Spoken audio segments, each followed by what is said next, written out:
Hello guys, welcome to GS humour. I hope all of you are doing very good and I wish आपकी preparation बहुत अच्छी चल रही होगी, आपकी प्रैक्टिस भी बहुत नियर बाय चल रही होगी। तो जैसा हम लोग जानते हैं, हमारा यूपीएससी प्रीलिम्स जो एग्जाम है बहुत नियर बाई है और अपकमिंग जो हमारे एग्जाम्स हैं जिनको हम टारगेट करके हमारी ये जो सीरीज चल रही है पॉलिटी की, इस सीरीज के लिए हम टारगेट कर रहे हैं हमारे जो एग्जाम्स हैं। हमारा जो अपकमिंग एग्जाम है यूपीपीसीएस का 2024 का जो प्रीलिम्स एग्जाम आने वाला है, उसके साथ ही हमारा आरओ एआरओ का जो एग्जाम है उसको भी हम इसमें टारगेट करेंगे। एज वेल एज हम मूव करेंगे जो बीपीएससी 70th बीपीएससी का प्रीलिम्स एग्जाम है जो कि 30th ऑफ सितंबर को होने वाला है। तो इन सारे एग्जाम्स को देखते हुए मतलब ओवरऑल अगर हम बात करें तो हम जिन भी एग्जाम्स के लिए आप पॉलिटी सब्जेक्ट के लिए लक्ष्मीकांत को पढ़ते हैं, ये वाला जो वीडियो है, ये सीरीज है, आपके लिए बहुत हेल्पफुल होने वाली है। दरअसल बता दूं, जो लोग फॉलो कर रहे हैं उनको तो पता ही है, जिन लोग फॉलो नहीं कर रहे हैं उनके लिए मैं बता दूं कि यहाँ पर हमारा जो एम लक्ष्मीकांत होता है पॉलिटी का, उस एम लक्ष्मीकांत को पॉलिटी के एक सिनॉप्सिस के रूप में मैं आपके सामने यहाँ पर पेश कर रहा हूँ। यहाँ पर हमारे जो एम लक्ष्मीकांत है प्लस एनसीईआरटीज हैं, उनकी एक हमारी क्लासेस की सीरीज चल रही है। आपको हर एक पॉइंट टू द पॉइंट सारी चीजें एम लक्ष्मीकांत से यहाँ पर मिलने वाली हैं और पॉलिटी को हम अपना कंप्लीट करेंगे इसी पूरी सीरीज में। पॉलिटी के बाद हम इकोनॉमी शुरू करेंगे। पॉलिटी के बारे में आपको बता दूं तो पॉलिटी की एक प्रॉपर पूरी प्लेलिस्ट बनी हुई है। आप जीएस उमर चैनल पे जाएंगे, वहां प्लेलिस्ट सेक्शन में जाएंगे तो M Laxmikanth synopsis short notes की जो सीरीज आपको वहां पर देखने को मिल जाएगी। वहां पर स्टार्टिंग से लेके कंप्लीट तक जितने भी क्लासेस हमारे आ चुके हैं वो सारे आपको देखने को मिल जाएंगे। अगर मैं आपको इसके बारे में बताऊं तो बेसिकली इसके बारे में हम देखें तो अभी हम जो हमारी जो सीरीज है ये पॉलिटी लक्ष्मीकांत की, इसमें हम अपने डीपीएसपी तक कंप्लीट कर चुके हैं। हमारा जो फॉर्मेशन ऑफ इंडियन कॉन्स्टिट्यूशन है हमने वहां से शुरू करा था और वहां से शुरू करते करते हमारे जितने भी क्रम में लक्ष्मीकांत में जितने चैप्टर्स दे रखे हैं वहां से हम जो मूल अधिकारों से लेके और डीपीएसपी तक हमने लास्ट चैप्टर कवर करा था। अब डीपीएसपी हमने भाग 4 देख लिया था। अभी उसके बाद हमारा क्रम आता है मूल कर्तव्यों का, यानी कि फंडामेंटल ड्यूटीज का। तो बिना देरी किए हम शुरू करेंगे अपनी सीरीज को। Before starting the lecture, I will request to all of you, please do subscribe the GS Humor and like, share with your friends. Okay, so move करते हैं अपने लेक्चर पे। यहाँ अगर हम बात करेंगे इसके बारे में तो देखो, मूल अधिकारों में मैंने आपको बताया था मूल कर्तव्य मूल अधिकार। देखो जहां भी पॉसिबल होगा हम लोग कंपैरेटिव स्टडी करते हैं। लाइक अगर जब हम कॉन्स्टिट्यूशन के कॉन्टेक्स्ट में बात करते हैं तो अदर जो कंट्रीज हैं उनके कॉन्स्टिट्यूशन से भी हम कंपेयर करते हैं चीजों को, राइट। अगर उसके बाद भी उसके बाद हम जो हमारे सिलेबस में जो सब्जेक्ट हैं या जो टॉपिक हैं वहां भी अगर कोई कंपैरिजन का स्कोप बनता है तो उन चीजों को भी हम कंपैरिजन करके पढ़ते हैं, बिकॉज कंपैरिजन करने से इमेजिनरी वे बनता है और वो चीजें माइंड में बहुत अच्छे से फिट होती हैं। आप कंपैरिजन करके पढ़ते हैं तो चीजें आपके लिए बहुत आसान हो जाती हैं। और ये एक मेरा एक वे ऑफ डिलीवरी है कि मेरा ये एक स्टाइल है, मेरा एक ये स्किल है। और स्पेशली अबाउट पॉलिटी, मैं यहाँ पर चीजों को जितने भी पॉसिबल हमारे जो टॉपिक्स होते हैं उनको कंपैरेटिव वे में आपको प्रेजेंट करने की कोशिश करता हूँ। और पॉलिटी में ऐसा बहुत सारा स्कोप हमें मिल जाता है देखने को कि हम कंपैरेटिव एक स्टडी कर सकें। तो हम अपने मूल कर्तव्यों को थोड़ा सा कंपैरेटिव करेंगे डीपीएसपी के साथ भी, थोड़ा सा कंपैरेटिव करेंगे प्रियम्बल के साथ ही, और ज्यादा समझने के लिए हम इनको कंपेयर करेंगे आपका जो मूल अधिकार थे हमारे फंडामेंटल राइट्स से, उनके बारे में। देखो, फंडामेंटल राइट वाला जो चैप्टर हमने पढ़ा था वहां पर हमने देखी थी कि जो हमारे मूल अधिकार हमें दिए गए थे वो बेसिकली हमें राज्य के विरुद्ध, गवर्नमेंट के अगेंस्ट दिए गए थे। यानी कि वहां पर हमारे अधिकार थे, हमें ज्यादा ताकतें मिली हुई थी उन अधिकारों के संदर्भ में, और वो गवर्नमेंट के अगेंस्ट मिले हुए थे, यानी कि हम उनको लेके कोर्ट वगैरह जा सकते थे। लेकिन अब मान लीजिए हमें इतने सारे मूल अधिकार मिले हुए थे, सारे छह के छह हमने मूल अधिकार देखे थे, उनमें भी सब क्लॉसेस देखे थे, सारी चीजें हमने वहां देखी थी। अब भाई हमारे देश के संविधान ने, हमारी सरकार ने हमें अगर इतने अधिकार दे रखे हैं तो बदले में अगर जो हमारा एक नागरिक होने के नाते हमारे भी तो अपने राष्ट्र के प्रति कुछ जो कर्तव्य बनते हैं। तो मूल कर्तव्य बेसिकली हैं क्या? तो जिस तरह से हमें मूल अधिकार हमारे सरकार के द्वारा, हमारे संविधान के द्वारा प्रदत्त कराए गए हैं, उसी तरह से जो हमारे मूल कर्तव्य हैं ये एक बदले में आप बोल सकते हैं कि हम जो नागरिक लोग हैं हमारे देश के, हम नागरिकों के एक हमारे राष्ट्र के लिए एक नैतिक कर्तव्य हो जाते हैं। ठीक है, यानी कि बेसिकली एक नैतिक कर्तव्य होते हैं और नागरिकों से ये अपेक्षा करी जाती है कि जो जो हमारे मूल कर्तव्य हैं उनको हम फॉलो करें, उनको हम अच्छे से माने, उनके बारे में सारी चीजें देखेंगे हम यहाँ पे। तो हम देखेंगे सारे मूल कर्तव्य क्या हैं, इनके फीचर्स क्या हैं, इवन क्वेश्चन कहाँ कहाँ से बन सकते हैं। और सिर्फ इतना ही नहीं, लास्ट में हम ये भी देखेंगे कि अब तक आए से कौन कौन से कैसे कैसे क्वेश्चन बन चुके हैं। आपके लिए प्रैक्टिस के लिए भी क्वेश्चन मिलेंगे यहाँ पे। ठीक है, तो देखिए हम बात करते हैं। तो जैसे मैंने आपको बताया था, हमने भारतीय संविधान को देखा था कि बहुत सारे कंट्रीज के कॉन्स्टिट्यूशन से जो अच्छी अच्छी चीजें हमें लगी थी अपने राष्ट्र के अनुरूप, वहां से हमने चीजों को अडॉप्ट करा था अपने भारतीय संविधान में। उसी कड़ी में हम देखेंगे हमारा जो हमारे मूल कर्तव्य हैं, हम अपने मूल कर्तव्यों को कहां से लेते हैं, तो यूएसएसआर, यानी कि उस टाइम का जो सोवियत संघ था, उसके बाद तो डिसइंटीग्रेशन होने के बाद तो सारे कंट्रीज अलग अलग हो गए, तो रूस बन गया। लेकिन जब डिसइंटीग्रेशन से पहले, इनके विघटन से पहले सोवियत रूस हुआ करता था, सोवियत संघ हुआ करता था। वहीं से हमने हमारा जो सोर्सेज है इन मूल कर्तव्यों को ग्रहित करा है अपने भारतीय संविधान में। इन प्रेजेंट डेट, आज के टाइम पर अगर हम लोग बात करेंगे तो उनकी जो टोटल संख्या है 11 है। बहुत सिंपल सा बात है, हर कोई जानता है जिसने भी पढ़ा है। एक चीज आपको ये ध्यान रखनी है कि जो मूल अधिकार मैंने बता दिए और मूल कर्तव्य भी मैंने बता दिए, तो हमें राज्य के विरुद्ध यानी कि सरकार के अगेंस्ट में यानी कि प्रतिबंधों से मुक्ति दिलाते हैं। और ये मूल कर्तव्य हमारे नागरिकों के कुछ नैतिक कर्तव्य होते हैं। तो आप इनको अलग अलग करके नहीं देख सकते, ये बेसिकली एक दूसरे के पूरक हैं। ये दोनों साथ में ही चलने चाहिए, दोनों साथ में जुड़े रहने चाहिए। यानी कि हमें अधिकार मिले हुए हैं तो हमारे कर्तव्य होने चाहिए, जिससे कि हमारा आगे जो है राष्ट्र निर्माण में चीजें बैलेंस हो सकें, संतुलन करके हम आगे बढ़ सकें। तो इस चीज का आपको ध्यान रखना है, ठीक है। ध्यान रखना है जो हमारे मूल कर्तव्य थे, जब मूल संविधान में ये नहीं थे, यानी कि जो 26 नवंबर को या फिर 26 जनवरी को जो हमारा संविधान अडॉप्ट हुआ था, वहां पर मूल कर्तव्य हमें देखने को नहीं मिलते हैं। अगर भाई मूल संविधान में, क्योंकि देखो ये ना स्टेटमेंट में आपको यहाँ से क्वेश्चन बन जाएगा। ये जो मैं आपको सिनॉप्सिस करा रहा हूँ, जो शॉर्ट नोट्स करा रहा हूँ, यहाँ से एक एक सेंटेंस से आपको क्वेश्चन बनने का मतलब स्कोप रहता है। इवन क्वेश्चन पूछे भी गए हैं, जब हम प्रीवियस के क्वेश्चन देखेंगे तो वहां पर आपको ये देखने को मिल जाएंगे। जब आप मूल कर्तव्यों के बारे में बात करेंगे तो ध्यान रखेंगे मूल संविधान में नहीं थे, बल्कि जब हमारा, जैसे मैंने बताया, जब हमारा संविधान अडॉप्ट होता है, बल्कि हम देखेंगे जब 42वां संविधान संशोधन आता है हमारा। 42वां संविधान संशोधन कब? 1976 में हमारा ये आता है। और उस टाइम पर हमारे भारतीय संविधान में हमारे जो मूल कर्तव्य थे इनको ऐड करा गया था, ठीक है। तो इस संदर्भ में हम देखेंगे तो देखो अब इनको ऐड कहां करा गया, तो थोड़ा सा मैं बैकग्राउंड आपको बता देता हूं इनके बारे में। बैकग्राउंड के बारे में बात करेंगे तो 1975 का टाइम पीरियड होता है, और आपको पता है इंदिरा गांधी की सरकार उस टाइम पे होती है, इंदिरा गांधी जी की गवर्नमेंट। उस टाइम पे क्या होता है, इमरजेंसी वाला टाइम पीरियड था वो। अब उस टाइम पे क्या था कि भाई इंदिरा गांधी जी को ये महसूस हुआ कि भाई हमने इतने सारे अधिकार दे रखे हैं हमारे जो हमारे नागरिक हैं उनको, तो ऐसा करते हैं थोड़ा सा मूल कर्तव्य भी हमारे नागरिकों के कुछ। तो इस चीज पर स्टडी करने के लिए कांग्रेस की गवर्नमेंट, यानी कि किसके नेतृत्व में थी वो, इंदिरा गांधी जी के नेतृत्व में, उनके द्वारा एक कमेटी का गठन करा जाता है। उसका नाम होता है यहाँ पर स्वर्ण सिंह कमेटी, ठीक है, स्वर्ण सिंह समिति। ये तो आपने देखा होगा घटना चक्र वगैरह में, आप जहां भी देख लेंगे तो भर भर के पूछा जाता है कि जो मूल कर्तव्य हैं वो कौन सी समिति की सिफारिश पर लिए गए। तो the most popular and the easiest form of the question बोल सकते हैं आप ये, कि इजिएस्ट क्वेश्चन बनता है जब ये पूछ लेते हैं कि भाई कौन सी कमेटी की सिफारिश पर हमारे जो मूल कर्तव्य थे इनको भारतीय संविधान में शामिल करा गया था। तो ध्यान रखेंगे 1976 में जो स्वर्ण सिंह समिति है इसके द्वारा सिफारिश दी जाती है मूल कर्तव्यों के बारे में, और इसी के आधार पर हमारे मूल कर्तव्यों को 42वें संविधान संशोधन के द्वारा भारतीय संविधान में भाग 4 का ऐड करा गया। ये तो भाग 4 का या फिर भाग 4 ए बोल सकते हैं आप, लेकिन आप जब देखेंगे तो भाग 4 में क्या था, हमने भाग 3 में हमारे डीपीएसपी देखे थे, ठीक है। मैंने आपको बताया था भारतीय संविधान में टोटल हमारे 22 भाग हैं, 22 भागों में से हमने 1 2 3 भाग, तीसरे भाग में मैंने आपको बताया था मूल कर्तव्य थे, फंडामेंटल राइट्स से। चौथे भाग में मैंने आपको बताया डीपीएसपी से। तो ये चौथे भाग में ही अमेंडमेंट करके 4A, भाग 4A ऐड करा गया था, और उसी भाग 4A ऐड करके हमारे जो ये जो मूल कर्तव्य थे इनको ऐड करा गया था। वहां पर हमने भाग भी देख लिया कई बार, क्योंकि पूछ लेता है कौन सा भाग ऐड करा गया, तो ये भाग से भी क्वेश्चन बन जाएगा आपका।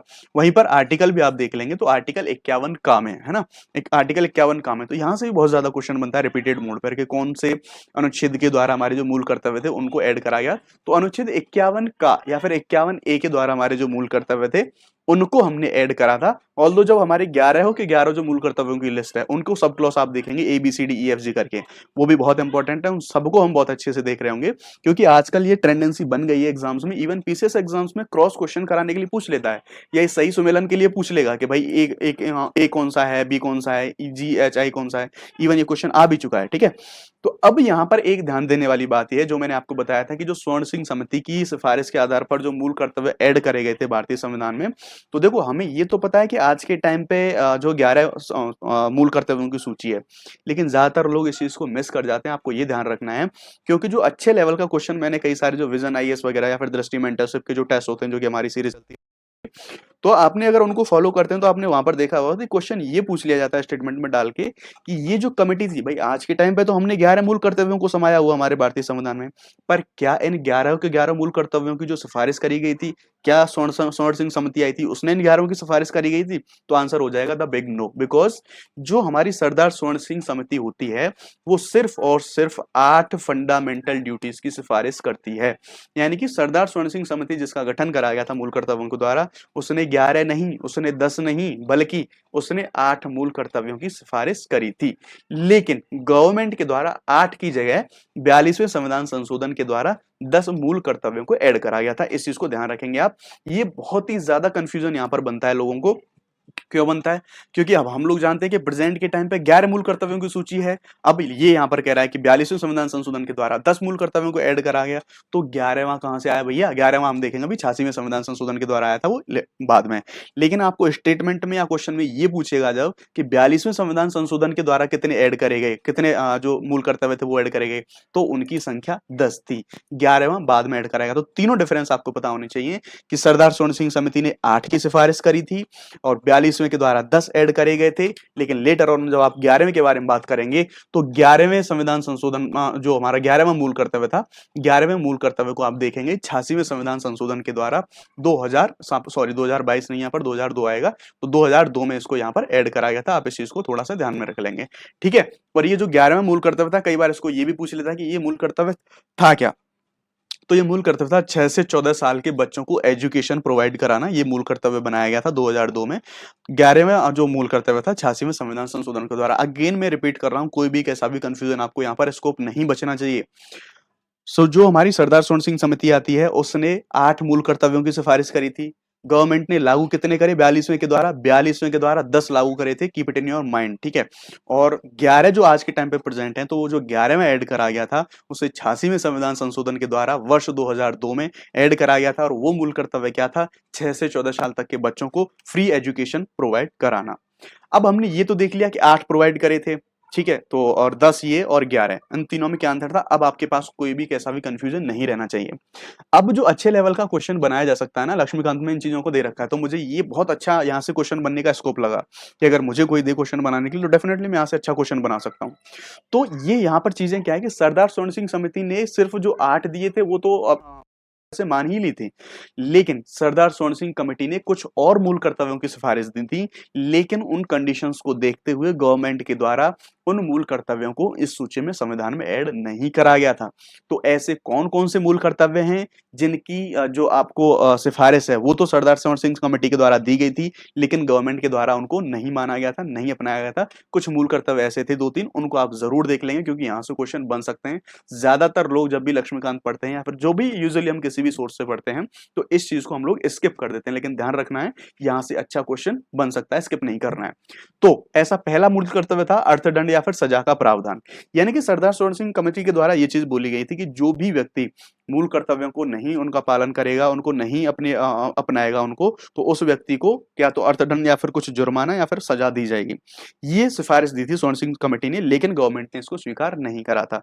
दूसरी, टैक्स हमारा जो पेमेंट का है ना, यानी कर अदायगी का, सरदार स्वर्ण सिंह कमेटी ने यह भी बोला था कि जो कर अदा करने का जो अधिकार या फिर कर्तव्य होगा इसको भी मूल कर्तव्यों की सूची में हमें ऐड करना चाहिए, लेकिन गवर्नमेंट ने इस सिफारिश को भी खारिज कर दिया था।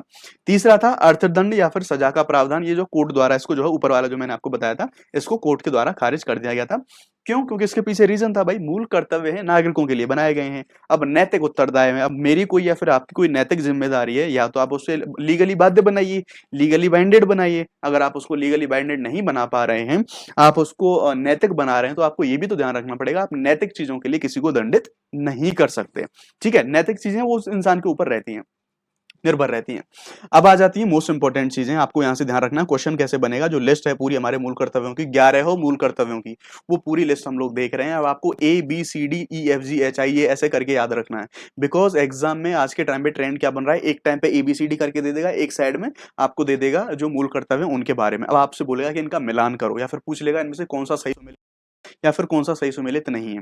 तो यहां से ही क्वेश्चन का, अभी last year I think UPPCS में क्वेश्चन आया था, तो यहां से क्वेश्चन गलत होने का इसको बहुत ज्यादा रहता है, क्योंकि हम लोग इनको नेग्लिजिबल करके स्किप करके आगे भाग जाते हैं। तो ध्यान रखेंगे हमारा 51 का क्लॉज जो ए है, इसमें ए में क्या बताया गया है कि हम सभी नागरिकों को संविधान का पालन करना चाहिए, उसके आदर्श हैं जितने भी संविधान के, जितने भी हमारे संस्थान हैं, राष्ट्रीय ध्वज हुआ, राष्ट्रगान हुआ, इन सब का सम्मान करना चाहिए। तो ए में यही बात बोली गई है। बी में क्या है, उन महान आदर्शों को हमें संजो के रखना है, उनका पालन करना है, जिन्होंने हमें भारतीय स्वतंत्रता संग्राम के लिए प्रेरित करा, जिसकी वजह से हमें आजादी मिली। ठीक है, तो ये बी में बोला गया है। सी की आप बात कर लेंगे तो सी आपके पास यहाँ पर है, भारत की संप्रभुता, एकता और अखंडता, इसको बना के रखना और उसकी रक्षा करना, ये हमारा सी में सभी का हमारा कर्तव्य होगा। सी में ये बात बोली गई है। डी में क्या बोला गया है कि देश की रक्षा करना और जरूरत पड़ने पर, कहे जाने पर राष्ट्रीय सेवाएं प्रदान करना। यानी कि भगवान ना करे हमारे देश पर कोई भी ऐसी विपत्ति या फिर कोई भी ऐसी कंडीशन आ जाती है कि जब देश को हमारी सेवाओं की आवश्यकता हो, ठीक है, तो उसके टाइम पर हम अपने देश के साथ में खड़े रहें। ठीक है। ई क्या बोलता है? ई बोलता है कि भारत के सभी लोगों के बीच, धार्मिक हो, चाहे भाषाई हो, चाहे क्षेत्रीय हो, अनुभागीय विविधता हो, इन सब से हटके सद्भाव और समान भाईचारे को बढ़ावा देना चाहिए हम सब लोगों को। महिलाओं के सम्मान के लिए अपमानजनक जितनी भी प्रथाएं उन सबको त्यागना चाहिए, फिर चाहे वो किसी भी धर्म में है, किसी भी समुदाय में है, किसी भी समाज में है। उन सब चीजों से ऊपर उठ के जितनी भी महिलाओं के विरुद्ध जितनी भी प्रथाएं हो सकती हैं, उन सबको हमें त्यागना चाहिए। ये ई में बोला गया है। एफ क्या कह रहा है? हमारी मिली जुली संस्कृति की समृद्ध विरासत जो भी है, ठीक है, यानी कि हमारी एक जो पूरी संस्कृति, जो हमारा कल्चर है, उसका एक हमारी जो लेगेसी है, जो विरासत है, उसको इंपॉर्टेंस देना और उसको बचा के रखना। जी क्या कह रहा है यहाँ से? GHI से क्वेश्चन आया था यूपीपीसीएस में। तो जी बोल रहा है आपका वन हुए, झील हुए, नदी हुए, जितने भी वाइल्ड लाइफ हुए, उन सब के साथ में जो प्राकृतिक पर्यावरण है, आप उसको महत्व देंगे, उसकी रक्षा करेंगे, उसका सुधार करेंगे, और जीवित प्राणी जो हैं दया भाव रखेंगे। ठीक है, जीवित प्राणी जो है उनके प्रति दया भाव रखेंगे। ये नहीं जंगल में कोई दिखा, बंदूक तान दी और ठोक डाला। ठीक है, तो जितने भी जीवित प्राणी हैं उनके प्रति आपको दया भाव रखना है। एच क्या कह रहा है? वैज्ञानिक सोच रखनी है, यानी कि आपको साइंटिफिक टेम्परामेंट की बात यहाँ पर करी गई है। यहाँ से पूछता है क्वेश्चन कि साइंटिफिक टेम्परामेंट की बात, वैज्ञानिक सोच की बात कौन से मतलब मूल कर्तव्य में करेगी, तो एच में ये बात बोली गई है। ठीक है, सब क्लॉज जो एच है। तो डेफिनेटली अब जब हम देखते हैं जो लोग सिविल सर्विसेज की प्रिपरेशन में जब हम लोग रहते हैं, तो डेफिनेटली एक जो साइंटिफिक टेम्परामेंट, व्यक्ति का तर्क, लॉजिक, कारण, उनकी सारी सोचने का, ये चीजें डेवलप होती हैं धीरे धीरे। ह्यूमनिज्म, मानवतावाद की बात करी गई थी, जांच और सुधार की भावना का विकास करना। ठीक है, ये एच में बोला गया है। आई में क्या कह रहा है? तो सार्वजनिक संपत्ति की रक्षा करना, यानी कि जितनी भी हमारी पब्लिक प्रॉपर्टी है उसकी रक्षा करना और हिंसा से दूर रहना। ये बात नहीं कि जरा सी कोई नाराजगी हुई, पहुंच गए सड़क पर, रेल की पटरियां उखाड़ने पहुंच गए। ठीक है, तो नहीं, सार्वजनिक संपत्ति जो है उसकी रक्षा करना हमारा कर्तव्य है।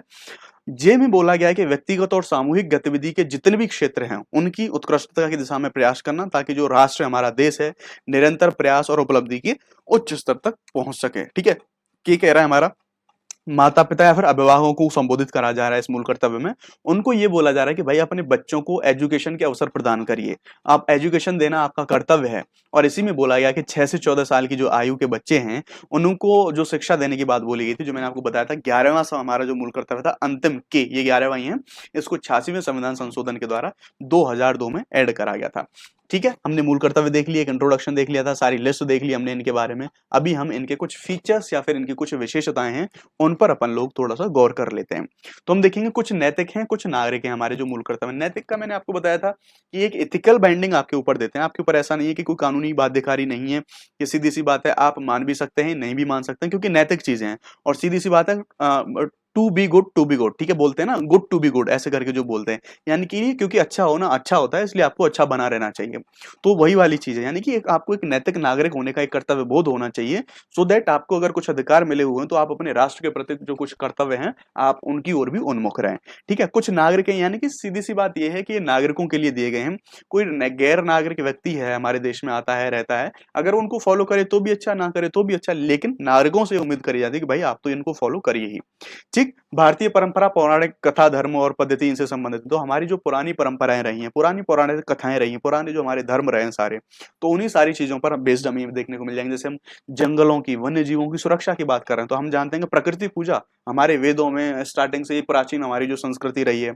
आप देखेंगे चाहे आपका जो प्रागैतिहासिक टाइम हो, चाहे आपका सिंधु घाटी सभ्यता हो, वहां पर हम मातृ देवी की पूजा कर रहे हैं। आपने मोहनजोदारो मूवी देखी होगी, तो एक सींग वाला जो वहां पर बछड़ा टाइप का, फिर बैल जो एक सींग वाला देखता है, उसको वहां पर शुभ या फिर देवताओं के रूप में सूचक करा गया है। ठीक है, और हम जो 3 सींगों वाले जो देवता हैं सिंधु घाटी में, वहां पर देख सकते हैं। तो उन्हीं सारी चीजों पर बेस्ड है हमारे ये जितने भी मूल कर्तव्य हैं। ठीक है, आप जब लिंक करके थोड़ा सा ब्रॉड जब एस्पेक्ट में आप सोचेंगे तो वहां पर ये सारी चीजें आपको देखने को मिल जाएंगी। कह रहे हैं यहाँ पर ओनली फॉर सिटीजन्स, यानी कि ये जो हमारे मूल कर्तव्य हैं सिर्फ हम नागरिकों से अपेक्षा करते हैं। मैंने जैसा आपको बताया ये स्टेटमेंट में आपको कई बार मिलता है कि ये सिर्फ नागरिकों के लिए है, तो आपको ध्यान रखना है कि सिर्फ नागरिकों से अपेक्षित है हमारे जितने भी मूल कर्तव्य हैं। गैर न्यायोचित है, यहाँ पर मैंने आपको बोला था कि हम डीपीएसपी हुआ, चाहे आपका प्रियम्बल हुआ, वहां से हम इनको कंपेयर करने की कोशिश करेंगे। तो नॉन इन्फोर्सेबल या फिर गैर न्यायोचित का मतलब क्या होता है, कंपेयर करते हैं फिर से फंडामेंटल राइट्स के साथ। मैंने आपको बताया था कि जब भी आपके मूल अधिकारों का उल्लंघन होता है, तो आपके जब भी किसी भी चीज में प्रॉब्लम होती है, तो आप अपने डॉक्टर को दिखाने जाते हैं। तो डॉक्टर अपने औजारों के, अपने टूल्स की मदद से आपका इलाज करता है। इसी प्रकार से जब आपके मूल अधिकार हैं उनका उल्लंघन होता है, तो आप सीधे सुप्रीम कोर्ट के पास पहुंचने की शक्ति आपको मिलती है 32 के तहत। ठीक है, तो आप सुप्रीम कोर्ट के पास जाते हैं, वो उनको इलाज करता है। तो आपके अगर मूल अधिकारों का उल्लंघन हो रहा था, तो आप उनका इलाज कराने के लिए कोर्ट के पास जा सकते थे। उसको बोलते थे हम इन्फोर्सेबल, यानी कि वो वाद योग्य थे। लेकिन ध्यान रखेंगे जो मूल कर्तव्य हैं इनके लिए आप कोर्ट में नहीं जा सकते, ना ही गवर्नमेंट कोर्ट में जा सकती कि भाई फलाना नागरिक इसको जो है इनका पालन नहीं कर रहा, तो हम इसको दंड कुछ दिलवा सकते हैं, नहीं। इसी प्रकार से मैंने आपको प्रेम्बल को बताया था कि प्रेम्बल भी हमारी नॉन इन्फोर्सेबल थी, कि जो प्रस्तावना थी उसको भी हम कोर्ट में लेके नहीं जा सकते थे उसके प्रावधानों को लागू कराने के लिए। इसी प्रकार से मैंने आपको डीपीएसपी में भी बताया था कि भाई डीपीएसपी को भी हम कोर्ट में लेके नहीं जा सकते। तो एक इंटरलिंकिंग वाली जो हमारी एक अप्रोच है, आप उससे भी थोड़ा सा रूबरू रहेंगे कि चीजों को कंपेयर करके, इंटरलिंक करके हम कितनी बेहतर तरीके से चीजों को पढ़ सकते हैं। अब हमने मूल कर्तव्य देख लिए, सूची देख ली, फीचर्स देख लिए। अब हम इनके थोड़े से इंपॉर्टेंस पर प्रकाश डालेंगे कि भाई हमारे मूल कर्तव्य जितने भी हैं इनका महत्व क्या है, इनकी प्रासंगिकता क्या है, इनका इंपॉर्टेंस क्या है। तो अगर मेंस में कहीं लिखने को आ जाए या फिर डायरेक्टली क्वेश्चन पूछ लिया जाए, पीसीएस लेवल के एग्जाम्स में तो डायरेक्ट पूछा जा सकता है क्वेश्चन मेंस में, ऐसे में कहीं भी लिखने का स्कोप आ जाए, यानी कि आपकी ओवरऑल टॉपिक को बढ़ने के लिए हमें इनकी महत्व को जो है जरूर जानना होगा। तो देश के प्रति कर्तव्य को याद तो दिलाते हैं, मूल अधिकार तो हमने ले लिए, अधिकार तो हमने ले लिया, अब हमारे भी तो कुछ कर्तव्य होंगे हमारे देश के प्रति। तो बढ़िया से तरीके से हमारे संविधान में 11 उनकी मूल कर्तव्यों की सूची दे दी गई कि देखो भाई 11 मूल कर्तव्य हैं आपके, आपको इन 11 मूल कर्तव्यों को, आपके अपने देश के प्रति क्या कर्तव्य होने चाहिए, ये 11 कर्तव्य तो आपको फॉलो करने ही करने हैं। तो हमें हमारे देश के प्रति कर्तव्यों को याद दिलाते हैं हमारे मूल कर्तव्य। अगला कह रहा है देश या फिर समाज विरोधी गतिविधियों के खिलाफ चेतावनी देते हैं। अभी मैंने आपको क्या बताया कि देश विरोधी या फिर समाज विरोधी जो गतिविधियां हैं उनके प्रति आपको चेतावनी है। अभी हम लास्ट में देख रहे थे कि जो महिलाओं के विरुद्ध जितनी भी प्रथाएं हैं, बुरी कुप्रथाएं हैं, उनको त्यागने की बात करी गई है मूल कर्तव्य। तो यही तो चीज है, जो भी देश के विरोध में हो, जो भी हमारे समाज के विरोध में जो भी चीजें हैं, तो उनको प्रति हम एक चेतावनी के रूप में हमारे मूल कर्तव्य काम करते हैं। कि भाई वहां मूल कर्तव्य चीज बोली जा रही थी ना कि भाई महिलाओं के प्रति जितनी भी कुप्रथाएं हैं उनको हमें त्यागना होगा। तो ये एक चेतावनी दी जा रही है कि भाई ये जो महिलाओं के प्रति जितनी भी हमारी कुप्रथाएं आ रही थी इनको हमें त्यागना होगा। ये एक चेतावनी दी गई थी हमें मूल कर्तव्यों में। ठीक है, नागरिकों के लिए प्रेरणा के स्रोत हैं, बिल्कुल प्रेरणा के स्रोत हैं। 11 चीजें हमें बताई गई हैं कि हमें चाहिए, ये करना चाहिए, ये करना चाहिए, हमें ऐसे करना है। तो क्या ये प्रेरणा ही तो है हमारे लिए। ठीक है, यहाँ पर अगला कह रहा है कि कोर्ट को विधि की संवैधानिक वैधता परीक्षण में सहायता। मैंने आपको बताया था कि इनका रेफरेंस भी लिया जा सकता है। मैंने आपको प्रेम्बल के टाइम पे भी बताया था, डीपीएसपी के टाइम पे भी बताया था कि जब भी कोर्ट के सामने विधि के व्याख्या का मामला हो, यानी कोर्ट को किसी भी मामले में संविधान के या फिर विधि का कोई भी व्याख्या करनी हो, तो कोर्ट इनको एज अ रेफरेंस में यूज कर सकते हैं, इनके देख सकते हैं। अब हमने डीपीएसपी के बारे में भी देखा था, मूल अधिकारों के बारे में भी देखा था, किनका क्रिटिक्स क्या था। यानी कि आपको जब भी आंसर राइटिंग करेंगे, तो जैसे ये टाइम है हमारा मेंस प्रिपेयर करने का, जो लोग स्टेट पीसीएस में अपीयर हो रहे हैं, तो उन लोगों को क्या है, वो लोग इस टाइम पर जो है टेस्ट सीरीज कर रहे होंगे कवर। होपफुली हम लोग भी बहुत जल्दी जो टेस्ट हैं, क्वेश्चन है मेंस के लिए, या फिर जो कंटेंट है हम लोग भी शुरू करेंगे जीएस उमर पे ही। ठीक है, तो अगर हम यहीं पे बताएं तो आलोचना क्यों, तब आप जानते हैं मान लीजिए मूल कर्तव्य से कोई क्वेश्चन आ गया, समीक्षा आ गई, ठीक है, आलोचनात्मक वर्णन आ गया, तो वहां पर आपको क्या लिखना है, फीचर्स लिखने हैं, सारे विशेषताएं लिखनी है सारी, क्या बुराइयां हैं, क्या नेगेटिव हैं, क्या पॉजिटिव हैं, और कंक्लूजन बना के लास्ट में लिख देना है कि भाई ये बुराइयां थी, ये अच्छाइयां थी, और क्या क्या चीजें होनी चाहिए, इनको कैसे अप्लीकेबल, एक बैलेंस वे में एक आंसर हमें एंड करना होता है लास्ट में। ठीक, तो अब हम आलोचना भी देख लेते हैं, क्योंकि हमारे पास पॉइंट होने चाहिए आंसर में लिखने के लिए। तो ध्यान रखना है सिर्फ 11 ही तो दिए गए हैं यार। क्या एक इतने बड़े देश में, इतने डाइवर्स एक सोसाइटी में, क्या 11 मूल कर्तव्यों की सूची पर्याप्त है? नहीं, और होने चाहिए थे। ऐसा आलोचकों के द्वारा बोला गया है कि सूची पूर्ण नहीं है, और भी ज्यादा मूल कर्तव्य होने चाहिए थे। अगला कह रहा है अस्पष्ट है, यानी कि वेग डेफिनेशन है, चीजें क्लियर नहीं है, बहुत बोल बच्चन टाइप बातें बोली गई हैं। बहुअर्थी हैं, यानी कि एक ही मूल कर्तव्य का आप कुछ और मतलब निकाल सकते हैं, मैं कुछ और मतलब निकाल सकता हूं। और जो अनजान व्यक्ति है, जो लीगली इंसान लिटरेट नहीं है, वो इंसान इन चीज़ों को समझने में थोड़ा-सा कठिनाई उसको होगी। गैर न्यायोचित छवि है, यानी कि भाई अगर किसी ने मान लिया तो ठीक है, नहीं माना तो कोई मामला नहीं है भैया, यानी कि गैर न्यायोचित है, यानी कोर्ट में आप उनको लेके नहीं जा सकते, ज़बरदस्ती बाइंडेड आपने इन चीज़ों को नहीं बनाया है, ठीक है? तो ये सारी चीज़ें। भाग 3 के तुरंत बाद ऐड होते हैं, यानी कि देखिए भाग 3 में क्या था, एक आलोचना लक्ष्मीकांत में ये भी बताई गई है हमारे मूल कर्तव्यों की कि भाग 3 के तुरंत बाद होनी चाहिए थी, तो इम्पैक्ट इनका ज़्यादा पड़ता। क्यों? क्योंकि भाग 3 में क्या थे, हमारे मूल अधिकार थे। भाग 3 में मूल अधिकार थे, तो मूल अधिकार तो एक बहुत स्ट्रॉन्ग चीज़ है ना, बहुत ज़बरदस्त चीज़ है। अधिकारों का एक अलग ही दबदबा है हमारे भारतीय संविधान में। तो भाग 3 के बाद तुरंत भाग 3 के बाद तुरंत होने चाहिए थे, लेकिन भाग 3 के तुरंत बाद क्या 4 और 4 काम इनको डाला गया है। 3 का करके डाल देते, तो क्या मूल अधिकारों के साथ अगर मूल अधिकार इतने जबरदस्त है, उनका इतना दबदबा है, तो थोड़ा मूल कर्तव्यों के साथ उनका अटैच होता है, एक नज़दीकी होती, तो थोड़ा-सा भारीपन तो इनमें आता, महसूस होता, ये सारी चीज़ें। तो प्यारे मित्रों, इस तरह से हमने देखा मूल कर्तव्यों के बाद इन मूल कर्तव्यों के अलावा इसमें लक्ष्मीकांत आप खूब खोल के बैठ जाइए, आराम से अपनी संतुष्टि के लिए देख लीजिए, कुछ भी नहीं बचता है। सारा जो हमारा पूरा चैप्टर था, हमने इसको बहुत जल्दी एक रैपिड वे में टू द पॉइंट सारी चीज़ें आपको मिल गई हैं।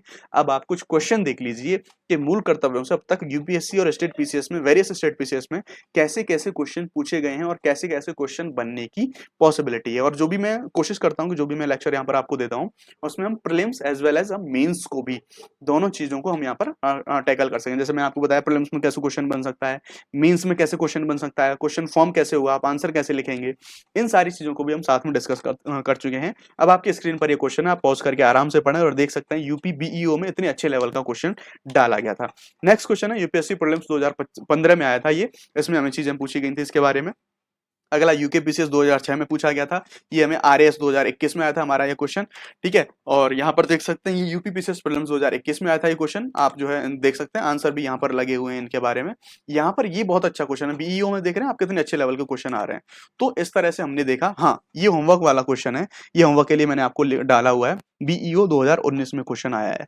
आपके लिए ये चैलेंज है कि मूल कर्तव्य आपने अगर इतने अच्छे से पढ़ लिए हैं, तो आपको इसका आंसर बताना है कमेंट सेक्शन में कि इसका आंसर कौन-सा होगा, क्योंकि मैंने आपको बता दिए थे सारे क्लॉज में से क्वेश्चन आएँगे ही आएँगे, वहीं से क्वेश्चन पूछा गया। और आप अगर प्रीलिम्स यूपी पीसीएस के लिए अगर आप प्रिपेयर कर रहे हैं या फिर यूपीएससी के लिए आप प्रिपेयर कर रहे हैं, तो ध्यान रखिए यूपी बीईओ का क्वेश्चन आपसे हो जाना चाहिए। आप लेवल देखिए क्वेश्चन कितने अच्छे तरीके के बन रहे हैं, तो आपको अपनी जो प्रिपरेशन है एक नेक्स्ट लेवल पर रखनी होगी। तो आपके लिए होमवर्क के लिए ये क्वेश्चन है, इसलिए मैंने यहाँ पर आंसर शो नहीं करा है। आप बताएंगे इस क्वेश्चन का answer A B C D कौन सा होगा, कमेंट में जरूर बताएं। अगर आपने नहीं बताया तो समझ लो आपने मूल कर्तव्य नहीं पढ़ा है, आप फिर से दोबारा से पढ़िए, उसके बाद बताइए। अगर आपने क्वेश्चन सॉल्व कर लिया, इसका मतलब है आपका ये पूरा टॉपिक जो है अच्छे से तैयार हो चुका है। तो इसी तरह से हमारा जो पूरा पॉलिटी है हम इसको कवर करेंगे, होपफुली आप इसको बहुत एंजॉय कर रहे होंगे। आपके समझ में अगर ये चीजें आती हैं, आपको कंटेंट में अगर दम लगती है, तो प्लीज कमेंट में जाके अपना रिव्यू जरूर दें, जरूर बताएं कि चीजें आपको कैसी लग रही हैं, अच्छा है बुरा है। आपको कोई सजेशन है तो उसके लिए भी हम एकदम ओपन माइंडेड हैं। आपका कोई सुझाव है तो मैं उन चीजों को बहुत पॉजिटिवली लेता हूं। आपका कोई सुझाव है तो कमेंट में जरूर बताएं कि भाई ऐसे नहीं, चीजें ऐसे करनी चाहिए। उसकी आइदर भी, उसके परे भी अगर आपको और कुछ चीजें हमसे रीच आउट करनी है तो gshumor@gmail.com हमारा मेल आईडी है, आप हमसे वहां पर मेल करके हमें रीच आउट कर सकते हैं। यानी कि जो चैनल का नाम है देना gshumor@gmail.com, ये हमारा मेल आईडी है, आप हमें रीच आउट कर सकते हैं इसके थ्रू, जो भी आपके सजेशंस हो, जो भी आपकी इश्यूज हो, डाउट्स हो, उनके थ्रू, ठीक है? तो आज के लेक्चर में बस इतना ही। नेक्स्ट लेक्चर में आपसे मुलाकात होगी, होपफुली जल्द है नेक्स्ट लेक्चर का। बाकी अब यूपीएससी का भी हमारा एग्जाम नियर बाई है, तो थोड़ा सा हमारा टेस्ट पे फोकस अभी है, उसके बाद कंप्लीटली हम फोकस करेंगे आपका जितना भी स्टेट पीसीएस के एग्जाम्स हैं उन पर और आरओ एग्जाम पर, उन पे, ठीक है? तो मुलाकात होगी आपसे अगले टेस्ट में, जल्दी। ध्यान रखिए, जय हिंद, बाय बाय, टेक केयर।